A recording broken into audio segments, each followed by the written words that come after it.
l'appréciation des préjudices est dictée par deux types de considérations. La première, c'est que, en théorie, il n'y a pas de barème. C'est-à-dire que le préjudice, il est toujours individualisé. Ça, c'est le droit français, c'est la théorie.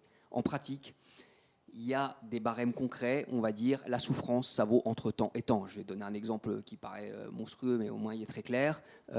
Pour le juge administratif, donc ça, c'est pas un médecin, le décès, la mort d'un enfant, ça vaut entre 10 et 30 000 euros.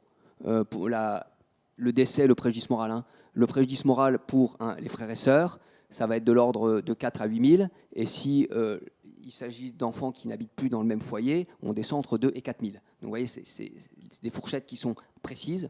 Le rôle du médecin qui effectue l'expertise, ça va être d'expliquer avec quelques mots très simples pourquoi, pour lui, quand on apprécie tel chef de préjudice, quels sont les éléments d'individuation qui justifient qu'on soit plutôt au-dessus de la fourchette ou plutôt en deçà de la fourchette. Et un élément qui est très compliqué et où j'attire l'attention des médecins, par exemple les souffrances. Les souffrances, souvent, les médecins se bornent à... Alors, évidemment, ils n'ont pas le choix, ils ont un barème, on leur dit c'est 3,5 sur 7, 2,5 sur 7, etc. Donc vous avez un barème où on va vous demander d'évaluer des souffrances sur une échelle de 1 à 7. Le problème, c'est que quand on souffre, on va souffrir beaucoup pendant un temps court, beaucoup pendant longtemps, un peu pendant longtemps, et donc on s'aperçoit que, ne serait-ce que là, le barème 3,5 sur 7, qu'est-ce que ça veut dire?